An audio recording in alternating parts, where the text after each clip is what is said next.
Here we go. Welcome to Jackal's Wrestling Entertainment Pod. As always, Caleb. Jeremiah. We're going to jump right into it. We had a busy week ahead. And I'd say Raw and SmackDown was a great precursor to WrestlePalooza. And of course, we're talking about results at the end of the show. But I think Raw and SmackDown built really well into WrestlePalooza. What do you think? I have to agree, especially, well, like we're talking about, we get that kickoff of John Cena, we're into it, and then SmackDown main evented with a contract signing, big implications towards WrestlePalooza, your opener and main event of the night, and plus we saw more back and forth with Seth and Becky against Punk and AJ. Yes, we did, and we kicked Raw off with John Cena coming out, and he was preparing for Brock Lesnar. He said in this promo, he's like, am I scared of Brock Lesnar? Fans are chanting, no, no. He said yes. And I think that's just obvious. If we're talking about Brock Lesnar, could be the world's most dangerous man in more ways than one. I mean, who's not scared of Brock Lesnar? Even John Cena has some fear. We'll talk about it, but we saw what happened at WrestlePalooza, so that fear was rightful. No, exactly. It's just being honest. I mean, if you pretty much got there, say you're not afraid of Brock Lesnar, I think you're lying a little bit, or at least you're lying to yourself. Like I said, you just have to, the man's, like Pat says, if we had picked someone, if there's extraterrestrial life out there, and we had picked someone from off to fight the aliens, their champion, I'm pretty sure it'd be Brock Lesnar. I believe so. Next, we had a really good match between Lyra Valkyria and Roxanne Perez. Underweighted show still on the night. Yeah, especially, like you said, back and forth. Valkyria's really been in that spot. Oh, and Raquel, in all honesty, they both had a lot of those low-key show stillers in the last few months on Raw. Like, they've had some really good matches. Yes, they have. After the match, you would see Bayley's return. Everybody's been waiting for this. Everybody kind of thought we were going towards a Valkyria and Bayley rivalry, but Bayley returned to help Valkyria. What do you make of this? It's still very weird. Bayley, we saw, she comes out, she helps her, she's hugging everyone, but then in the locker room, she's yelling at herself, she's yelling at Valkyria, telling her she should have knocked like Dawn. Calling her an idiot? Yeah, so I'm not sure really what Bayley we're getting here. I don't know what's going on. I'm not sure if Bayley knows what Bayley we're getting at this point. Exactly, which makes her extremely dangerous. Up next, we had Penta picking up a big win over Kofi Kingston. Penta's been in this rivalry. I'm going to let you go with what your theory is on where you think this is going, but he's getting some not only good matches, but some nice victories over each member of the New Day with Grayson Waller. Exactly, that's true. He got the victory. The numbers game has caught up to him, and I do believe possibly that his brother could be coming to, have the Lucha Brothers in WWE as a tag team and rival the New Day, which I think we're all here for. I do too. I'm waiting for that. We know it's unfortunate. We saw the release of Andrade recently, and it was rumored that him and Rey Fenix were meant to win the tag titles. We may see a tag title victory on Raw from the Lucha Brothers. Exactly. You think if they have come back, have this rivalry with the New Day, then you think if whoever would win this rivalry would have to be next for the Judgment Day. That only makes sense. Up next, we saw a really cool confrontation between, again, going back to what we talked about at the start, CM Punk and AJ confrontation against Seth and Becky. Seth and Becky kind of lowered Punk and AJ into this one, and they got the upper hand, and they ended it with a Becky's finisher to AJ Lee in the ring and left CM Punk just there, and then Becky would slap him. But it's the planning. We see it all the time. We saw it with the injury with Seth Rollins. Seems like he's always one step ahead, but what do you make of this big game plan between Seth and Becky? Yeah, most definitely. Like you said, a step ahead. He's the architect. I know it's not just going into the gimmick and going into this. This man, seriously, if you look at his career, there's always a plan. When he turned on the Shield, there was always a plan B, Triple H said, but now it seems like Rollins has really adapted that into his career. Since then, there's always something up, like you said, the fake injury. WrestleMania, he knew Paul Heyman was going to be with him. Like you said, they acted like, oh wow, we're arguing a little bit, we're not on the same page. It worked. I mean, Punk and AJ bought it, hook, line, and sinker. Punk ran, and Becky got AJ Lee off guard, and got the upper hand, got the psychological advantage heading into WrestlePalooza because they outsmarted and went up them. So I mean, and Becky, it looks like she's just following just right along with her husband too, in that way of. If you think about it, Becky too always has a plan, always has something up her sleeve. Yeah, and we'll talk about when we get to WrestlePalooza, but there was a very evident game plan again from Seth and Becky in that mixed tag match. And we'll talk about that when we get there. But again, goes to what you just said. They're always planning. They're always one step ahead of the opponents. Does always work, but they're always doing it. Exactly. And up next, I just want to give this like unsung heroes of Raw recently. I think both of these men have been doing a great job and no one's talking about it. El Grande and Melcano and Dragon Lee put on a really good match, and quietly they've been putting on good matches with whoever they've been in the ring with for the last few weeks on Monday Night Raw. 100%, and like you said, he is an unsung hero, and everyone always says, a lot of people say losses, they're being buried. And yeah, I mean, I can't really agree with that. Yeah, you lose, you win, but it's not being buried. It's just you have El Grande goes out there. He puts on a good show. I mean, he wins more often than not. He lost against AJ Styles. Yes, Dragon Lee loses a lot of these matches, but man, he is just so good. And like you said, so low-key, just steals the show, whether it's a AAA event, the match of Melcano, even the other Melcano, so to speak. Yeah. Finn Balor, him and Finn put on a clinic a few weeks ago. Exactly. Him and JD, Dragon Lee's just always out there, just always like, he really is an unsung hero on Raw, and I think just for sky's the limit, once that moment finally happens when he does break out, everyone's going to really see the star, which we know he is anyway, but I think he's the speed champion, and we know that they're doing a tournament for the women's one. But Ava did say in NXT that the men's speed championship is going to be defended too. So when do we see that and start seeing Dragon Lee on probably NXT? After the women's one's done, we'll probably see the men's tournament out there. So I think they're probably just doing it one at a time. So that might lead to Halloween Havoc, since this one's leading to No Mercy. Well, we know Halloween Havoc's historically known for a lot of really good cruiserweight, WCW cruiserweight matches. So it makes sense. Yeah, exactly. Because not necessarily a cruiserweight, but just that high octane style. Almost, in a sense, with a time limit, kind of like the X Division Championship in TNA. Yeah.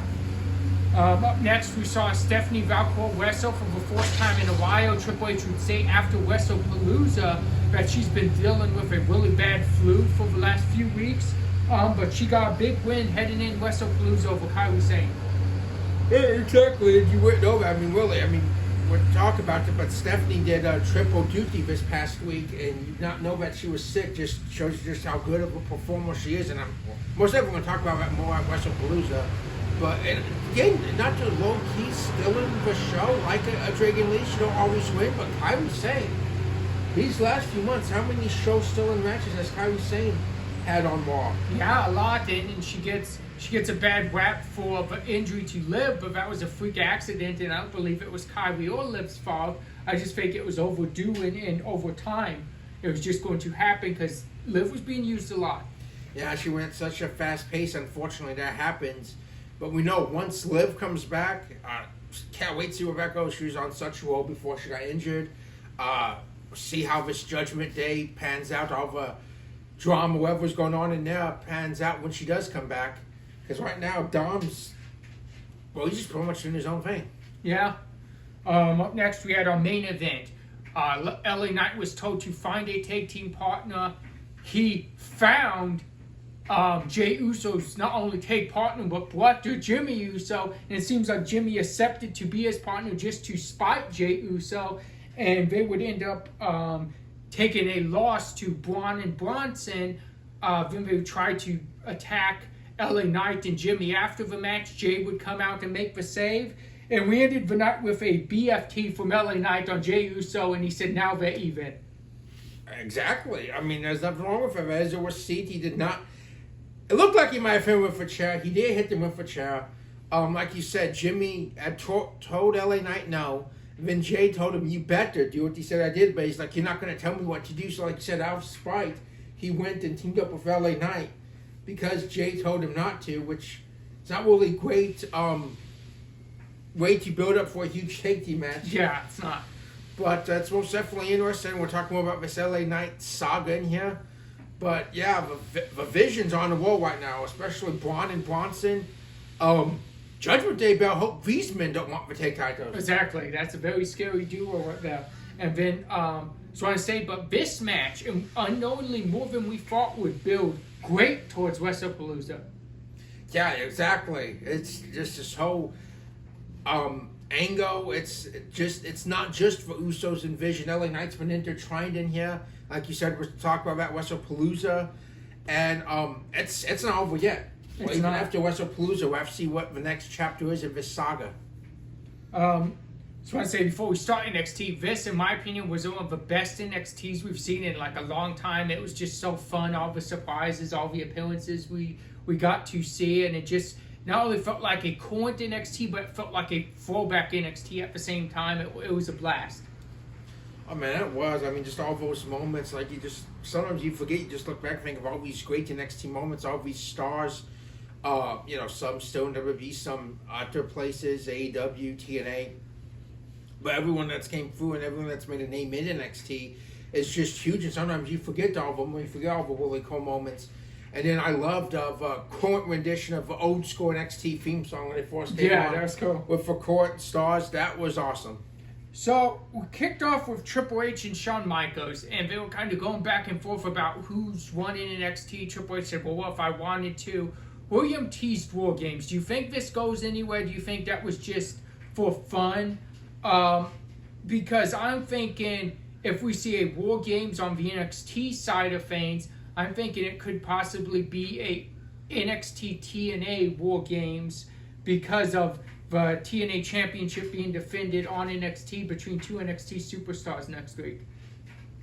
Yeah, most definitely. I agree with you on that one. I think this was more so, like you said, for fun, for a moment, because people start saying it to me, just let me do it, and everyone made for memes, do it, save a fame. And that's what Rigo, was one of his main catchphrases everyone went towards. I think it was just fun. I don't know if this leads somewhere, or maybe eventually we do, or maybe it was just put out there to tease. But I agree with you. I do think possibly in the NXT, TNA, War Games match. And just a little off topic here, but I just wanted to ask you, because you were talking about this, and I just think myself, Crown Jewel's coming up, you're doing the Crown Jewel Championships, you're doing champion versus champion, and since Survivor Series has become War Games, like we said, why don't you just do like a 5-on-5 Raw versus SmackDown elimination match for bragging rights, since Crown Jewel's kind of you have a champion of champions, but then you could just have like they did for bragging rights, if you just not the champion of champions match decided, but this tag team match decides brand bragging rights for you. Yeah, that'd be pretty cool, but you have to think about how to do it. Are you doing it men's or are you doing it women's? Because now at that point you have 5-on-5 women's, you have 5-on-5 men's. I mean, would you do both? How would you do it? That's true. You'd have to almost be a pay-per-view like that.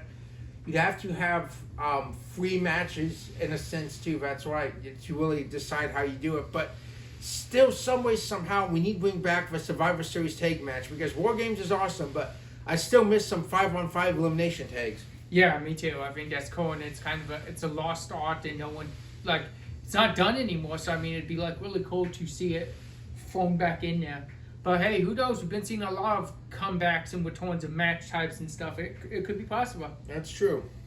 Up next on NXT, we had the WWE Women's Tag Team Champions successfully defending the tag titles, Charlotte and Bliss against Tatum Paxley and Izzy Dane. And what a good showing for Paxley and Dane.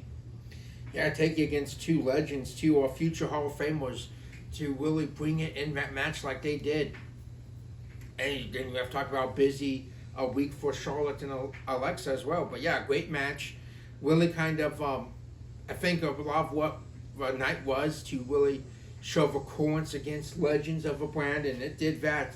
It came up short, but like you said, they held their own. Yeah, they did. Up next, we saw another big tag team match. This was DIY against Trick and Mello. We united of them, and Trick and Mello would get the win with help from The Miz. Exactly. It's kind of interesting. I mean, great match, huge match. Solo entrances for DIY for their old known NXT themes. Trick and Mello seem to still be on the same page, even despite arguing. But I'm just interested to see because even on SmackDown we didn't see Mello really react yet to The Miz giving them a victory. Yeah. We haven't seen his side of it yet, so it's interesting to see where that goes. Trick don't care, as we'd see later on in the night, usually as a way to proclaim for a match. Yep, another championship that he has his eyes set on. Up next, we would have Ethan Page successfully defend his North American Championship against Tyler Breeze. So the question here is this a one-off, or do you think we see Tyler Breeze again in NXT? I hope it's not one-off. I hope we see Tyler Breeze back on NXT and stuff. Awesome wrestler, awesome worker, like they talked about down there, like we talked about. So many iconic NXT matches, especially the early days, the early back when they were takeovers, back in like 14 and 15. He was a part of so many of them. Great moments. So I hope it's not, and he can still go. It was an awesome match and a huge win for Ethan Page. It was big win, people don't talk about, but like you said last week, Tyler Breeze was a legend in NXT when he was there. Like the matches he put on, and that's what you did. You beat the NXT legend. Exactly. A lot of times when someone when they do the debuts, someone coming from like a TNA or Ring of Honor or Japan, their first match or program would be with Tyler Breeze, and you see really how they could go, what kind of match they'd have with Tyler Breeze. Yeah. Up next, we had a Joe Hendry appearance, and we had Robert Roode tell him, now that you're part of NXT roster, so no longer TNA, that he needs to set his eyes on the NXT Championship and win it. So, first off, kind of big announcement. It said online that Joe Hendry is still currently on the TNA roster, but they're phasing him out as they expect him to be full-time WWE in 2026. Oh, most definitely. I mean, you think like everyone was saying about Jordan Grace last year, which We saw. which happened, and I most definitely see that. But no, that is huge, and I mean, Joe Hendry's just over. He most definitely has it. Everyone loves the gimmick. You say his name and he appears. But like everyone pointed out, is someone in the truck made a mistake and they muted the crowd for that backstage because both Hendry and Roode waited for the pop. There was no noise. Yeah. So especially first off, I still think Robert Roode, again, in his time a legend in NXT, he would have got a pop, and there's no way Joe Hendry's not going to get cheered when he does every single time, every week he's on there. Yeah, so that truck kind of messed up in a sense, but Roode and Hendry kept it going, They did. Like they were supposed to. But yeah, very interesting. Like you said, he said that. But he did say he's phasing out, so I think we'll really probably see a little bit in TNA, but probably more so on NXT these next few months. Yeah, I believe so. Up next, you spoke of this a little bit ago. Trick would use his tag team win and him being the TNA World Champion to say he wants Obafemi next.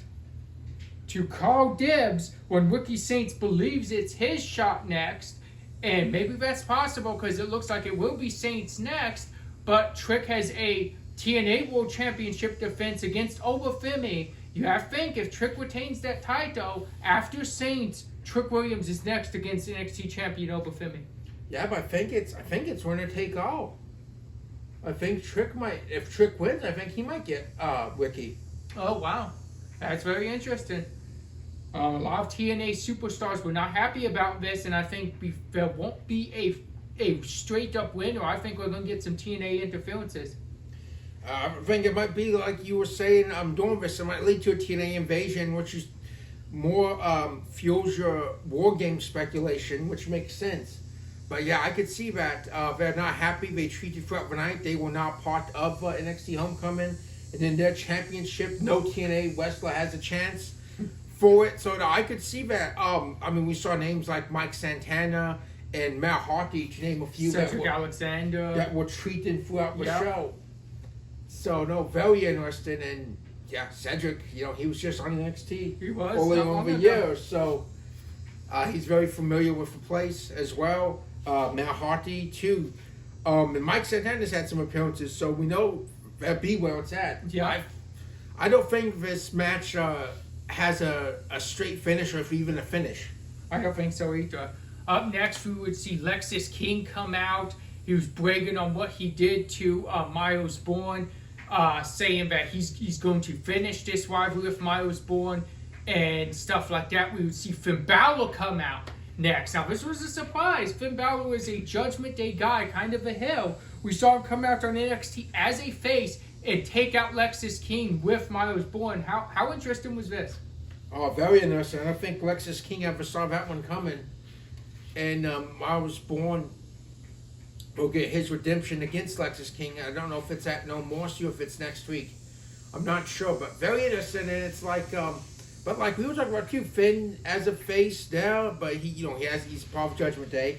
But DIY as faces on NXT too, and so far we haven't seen if that's carried over SmackDown yet. If it will be the same way, or hills like they had been on SmackDown. Yeah, that's true. It's almost maybe like an experiment type thing, possibly on NXT, but. Awesome moment. Alexis King did not stand a chance. He did. Next up, we had a huge 6-woman main event. This match was everything you expected and even kind of a little bit more, but was Rhea Ripley, Stephanie Valcour, and Lyra Valkyria defeating Fatal Influence. I mean, cool match, awesome moment with a double devil's kiss with Rhea Ripley. I mean, just awesome match. I think it was everything nobody expected. Yeah, exactly. Fatal Influence is a staple currently. We have to look at three, women's legends of NXT, our former champions. Stephanie way more sooner, just as early on this year. And again, talk about the week Stephanie had. But yeah, great moment, fun. Past meets present, and not great momentum for JC. Although she tried to leave her opponent for this upcoming Saturday, would chase her back into the ring, being a little Levi's. So great moment, awesome show, like you said, very fun. Most definitely an NXT show we're all going to be remembering for a while. I believe so. And speaking of remembering for a while, Corey Graves is going to remember for a while the moment he tried to defend broadcast partner Michael Cole from the Beast Incarnate Brock Lesnar. This man took 2 F5s at the hands of Brock Lesnar and he was left laying flat out.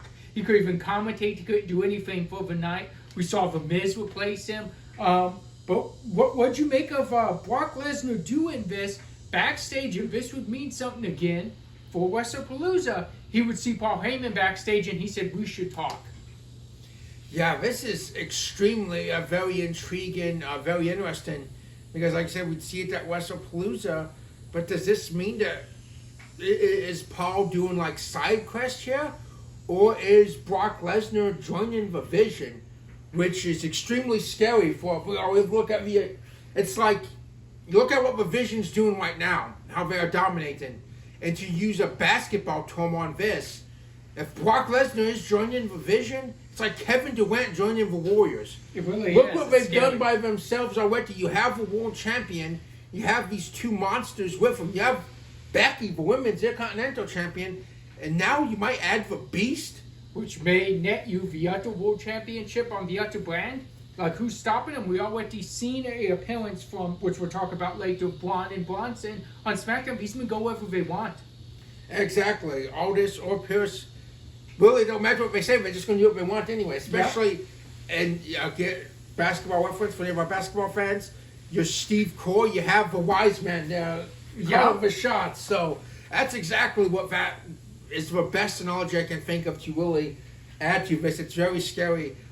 As for the force part, Corey Graves, you have had it to him, but I would be like Wade Barrett. Sorry, Cole, you're on your own. Yeah, exactly. That's a scary man. Up next, we saw, like you said, busy week for Charlotte and Alexa. They would successfully retain their Women's Tag Championship again, this time defeating Chelsea and Alba Fyre.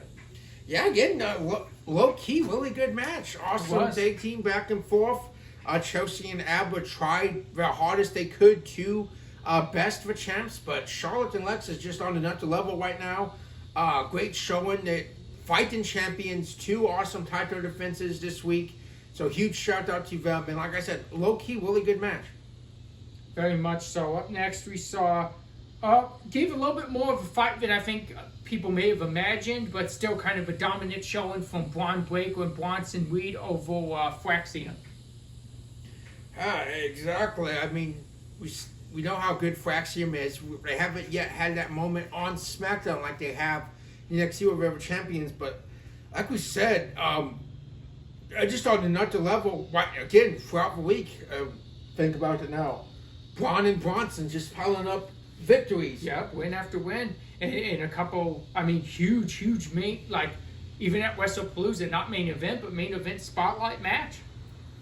Yeah, exactly. Just, these men are just beasts. You just really think of how it's not going to take a normal tag team winning match strategy to beat these guys. You really have to fight power with power, or even hope you can get some weapons. But like we're talking about, that might not always help you. Like we're talking about WrestlePalooza, but just like I said, that's just how dominant this team is now. Just imagine if Brock Lesnar is in the vision. That's scary for everyone else. It is. Next, we would see a little friction between the Profits, and this was the interesting thing. So, B-Fab's saying that they need to figure this out. They're only winning the tag titles again if they're on the same page. Dawkins was getting ready to say something. We saw Montez Ford cut him off. They didn't let him say anything. Bo Dallas would take advantage of that and say, see, he's not even letting you talk. He would say to Dawkins, he's not welcoming your opinion. As he would say that, Montez would jump back in. He would grab Bo by the shorts, hold him against the wall. That was all but over for the Profits because Big Red Elk Rowan got the jump on Dawkins and the other two got Montez, and that was it for the Profits. But all we see in the Street Profits maybe like going towards a split, a breakup. I think so. I mean, I really do. They talked about it for a while now, and an unfortunate part of a fan of Profits, it will kind of be disappointing to see them break up. The upside possibly is what maybe do they do as singles? I mean, you have to have a really good rivalry, I believe, between both of them, back and forth, to really help both of them out. You can't just have it one-sided and barely won because you've seen that before, and that don't help. But then maybe after the fact, maybe you put them on 2 different brands and see what they can do as singles if we're heading that way. And as for Riot's go, it's finally I think it's finally clicked, and we're finally seeing Riot 6 how we should have seen Riot 6 this whole time. Fans, chill them or not, they really just do their own thing. They're just kind of in between. They're going to attack whoever they want to attack, whoever fits their purpose, whoever fits their agenda. And Bo creeps in the shadows and manipulates things. And when you think you have him, his buddies, his goons will jump you. They're never too far. Yeah, exactly. So I think this is the best way, and we're really just seeing them use, I think, to their full potential in this way, just lurking in the shadows, just waiting to unleash chaos, like we talked about last week in AAA. Yeah, very true. Next up, we saw making a huge triple threat for next week for the Women's Championship. We saw Nia talk about why she attacked Stratton and Jade in the middle of the match. She said she wants Stratton, she wants her belt back. And we also saw Jade Cargill come out. We saw Stratton came out first. But now we have a triple threat Women's Championship match next week live on SmackDown. You would assume the main event. Yeah, most definitely. I mean, it's pay-per-view quality match, huge. We know Stephanie's going to be watching it very close by once we were talking about at WrestlePalooza, but we know the direction that we're going for Crown Jewel. And yeah, Stratton has a huge hurdle in front of her. She is the champion, yes, but triple threat as a champion, no favors.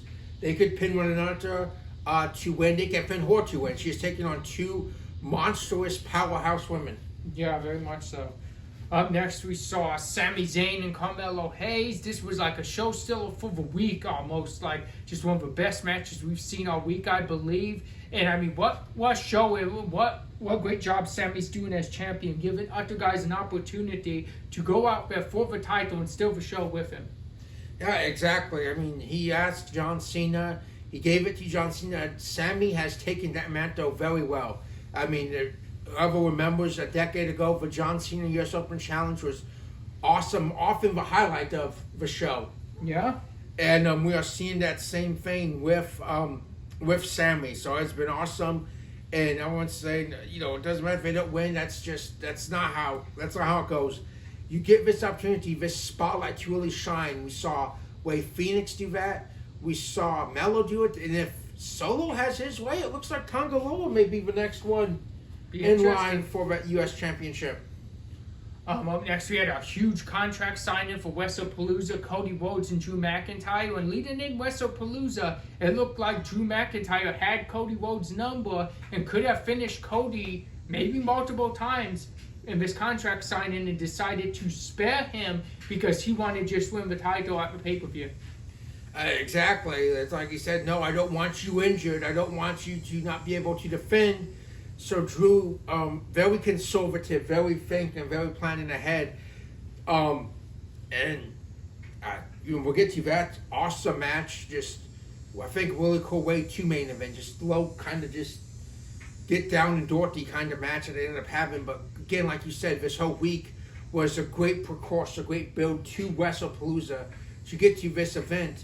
And even then, though, he did preserve him, yes, but still a stomp to the head to end SmackDown. Still not good for Cody. No, not good at all. We saw Cody, as Michael Cole and Beltwood mentioned, looked a little behind in the early going of the match. Maybe remnants from that stomp to the head. Exactly. Drew knows what he's doing. He's not a very cerebral competitor, but a lot of times his plans backfire. Yep. We kicked off WrestlePalooza. Well, first off, before the show, we got an announcement that LA Knight would be the special guest referee for the Usos, Braun Breaker, Bronson Reed. Big moment there. Like we said, Raw was a huge precursor to WrestlePalooza. But another precursor was the Brock Lesnar thing. We saw Brock tell Paul we should talk. We saw an introduction because this is John Cena's retirement tour. And we saw Alicia Taylor get cut off by Paul Heyman because that is his beast incarnate, Brock Lesnar. Yeah, exactly. And in the way to keep things PG on this show like we like to do. But Paul did give a very interesting nickname to Brock Lesnar, the last real butt kicker in this industry. Yeah. And like I said, keeping it PG, those weren't Paul's exact words.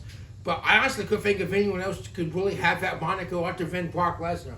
Exactly. Then we kicked off WrestlePalooza with Brock Lesnar, John Cena. And this match, I mean, Cena gave a good fight. You mentioned Cena did a lot better this time than he did that SummerSlam match where he kind of got destroyed and thrown around. Well, that may have been the best you could say for Cena. Unfortunately, the match was still mostly Brock Lesnar, and Brock ended the match with 6 F5s on John Cena in a row. Yeah, there's just no way John Cena, Super Cena, no matter who you are, no one is getting up after 6 F5s. I'm not sure when John Cena's next appearance is after WrestlePalooza, because we only have 4 left before John Cena has retired from active competition in WWE. But what I want to know is what's next for the Beast. We come back, first match in 2 years, dominating against John Cena, the man that was just WWE champion 2 months ago. Yeah, very interesting. And we saw after the match, Brock would hit the referee with an F5 and John Cena with another one. Be interesting to see what's next, but you think a heavy fine's one of the things that's next for Brock Lesnar for taking out WWE official. Yes, but who's man enough to deliver that message to him? Good question. Up next, we had LA Knight special referee in the Braun Breaker, Bronson Reed Usos match. We saw Breaker and Reed pick up the victory after a double spear through the table and a tsunami. We also didn't really see LA Knight be effective in the result, besides the fact that Jey Uso pushed him out of the way of the spear. So with their rivalry, Jey Uso did save LA Knight. Exactly. LA Knight was not biased. He'd even count the victory for the vision when they don't like him. He was very he was biased, but when it came counting, he wasn't. We did see him say the Usos could use a chair when Big Clay didn't stop the match. But that eventually went out window because everyone just kind of did what they wanted to do, from regular take to kind of almost like a no-holds-barred tornado take in a sense. Which was really cool, and it made for a great match. And LA Knight said he don't care if they kill each other. That's what he said before the match. He's just there because the regular referee wasn't strong enough to handle these 4 men, and he's probably right. Exactly, and they did. They killed each other. I saw the clip, but I want to ask you about this because everyone's talking.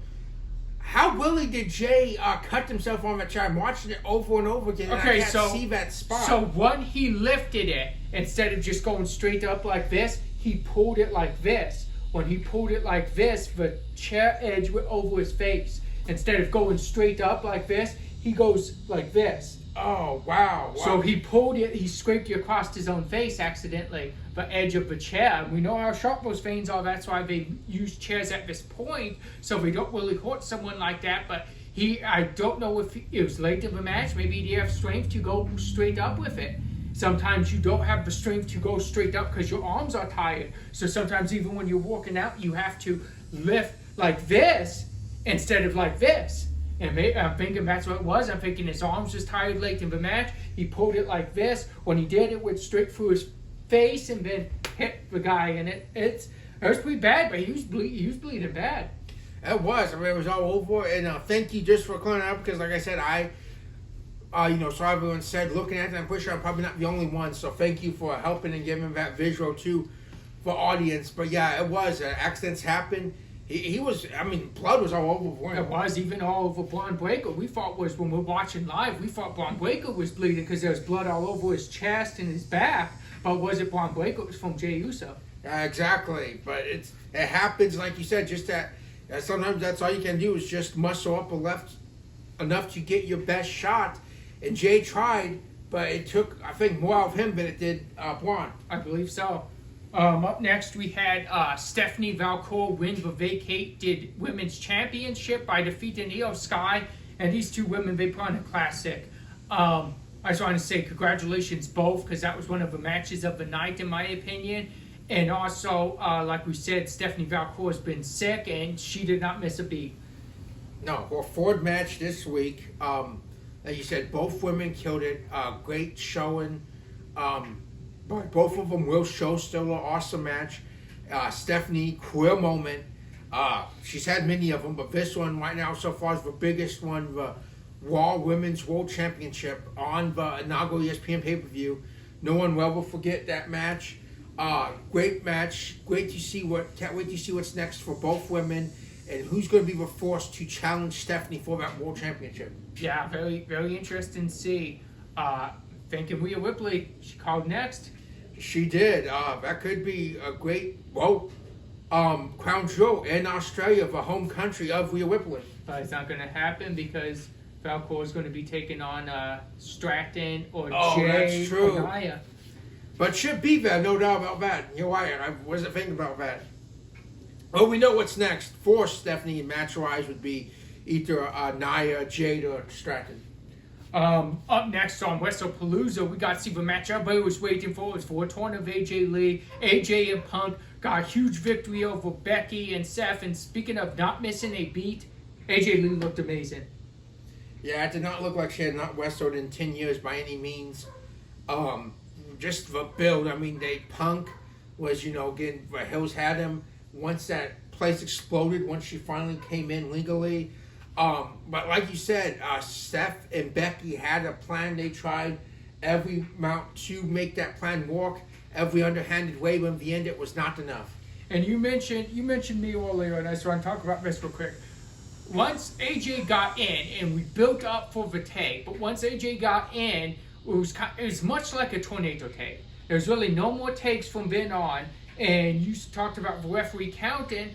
I'm not really sure what you said it was booked to take team match, in your opinion, to get that pop of the AJ tag. And once we got it, it looked like a tornado tag, and it did. And rightfully so, the ref probably should have not counted when Seth was trying to pin Punk or vice versa. But they did. but I think the rules just kind of got thrown out the window at that point. And to be honest, it probably should have been a tornado tag, but still, nonetheless, great match. Yeah, exactly. It worked out. Like you said, it really had kind of almost like two matches in a sense, really. You did. You had a traditional tag, and then you had like a tornado. Awesome spots. Becky using AJ as like a missile, as a weapon to take out Punk and her husband. And I just want to say, after that, you saw CM Punk grab AJ and whisper something to her. I don't know, but I'm thinking he probably told her, this is your moment, go take care of it, you got it. And then what did AJ do? She went in the ring, got that Black Widow locked in. Seth was nowhere near around, still willing through that table. Becky Lynch submitted. I think AJ's looking at that Women's Intercontinental Championship next. I think we see that at Crown Jewel myself. I do too, and if so, I'm down for that because these two women killed it in this tag team match. What are they going to do when it's just them? Match of the year, possibly. But yeah, anyone who knows AJ, anyone that remembers watching on that time, Black Widow's an awesome finisher, awesome submission. And very hard gal. Exactly, and it still has not missed a step at all. Very dangerous once she locks that in. We even saw it locked in on Seth Rollins. Yeah. Which is pretty cool. Yeah, it's probably well, no, the face plant was because he face planted her, pulled her foot down, but then she corpse stomped her. Yep, so interesting.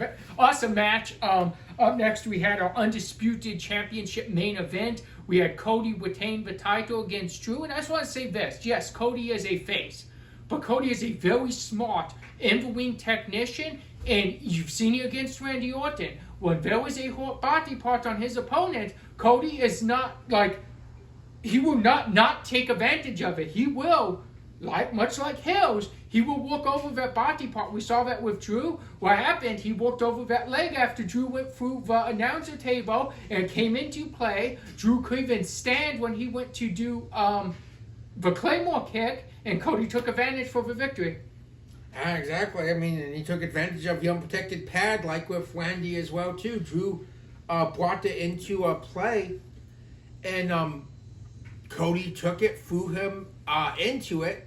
The referee knew it, but Drew took the pad and just tossed it on the ramp. Yeah.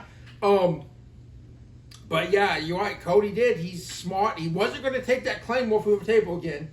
That Drew, like I was saying, Drew has a plan, but that plan backfired. Cody took advantage, like you said. He is a champion, but like you were saying yesterday, you have this force event. You have a world title, the WWE Championship, where it should be in the main event. It was down in Dorothy, but Cody walked out still champion. We know he will meet Seth Rollins at Crown Jewel, as what Triple H said. That's going to be a classic. That is. There's most definitely history between these two men, and we wonder what's next for Drew. Yep, and I just want to say this. You talked about Drew maybe not taking advantage all the time when he has his plans. I think Drew just thinks too much. Sometimes his plans are great, but unlike Seth Rollins, where Seth Rollins will go and execute, Drew was a little slow to pull that trigger. We saw him waiting too much to kick Cody, and the referee got there in just that split second. The referee got there because he waited so long. Drew ends up being the one that goes through the table, not Cody. If that's Seth Rollins, as devious as Seth Rollins is, as big of an opportunity as this man looks for every time and takes it, he's not taking that split second, and to be honest, Cody's probably going through the table. Yeah, most definitely. That's a great point. Because, and a lot of times you don't even see him or you don't even know where he's at. It's that split second, that corpse stomp, low blow, or whatever he can hit you with. And like we saw with Becky, when the low blow happened to Punk in that fatal four-way, it took no time before the corpse stomp followed. He knows you get it done, you get the belt, you're done, you're out, you go. Drew McIntyre takes a little bit too long sometimes. That's the only criticism I'd have for Drew. But besides that, that main event was amazing. Well, I mean, if you think about the architect, but like you said, get in and get the job done. That's how the Shield debuted. They were like mercenaries. They were like hitmen. They went in there, did what they were supposed to do, and left. And maybe that's never left Seth. Maybe that's always been his in-ring psychology, what he always goes back to. Yeah, it's a good point. Now we're going to get to our match of the week and MVP, followed by our Throwback match. Match of the week, our candidates. We're going to have the main event tag team from Raw. Also, I want to throw out Lyra and Roxanne. I thought that was a show still on Raw. And then on NXT, we're going to have Trick and Mello against DIY. The 6-woman main event tag team match. On SmackDown, want to throw in the women's tag team championship match. Chelsea and Abba against Bliss and Charlotte. And also the Carmelo Sami Zayn match on SmackDown. And then on WrestlePalooza, it's so hard because you could almost put every single match on there but the Cena Lesnar. That's no disrespect to Cena and Lesnar, but it was not as long as the other ones. It was kind of mostly one-sided. I want to say maybe 30%.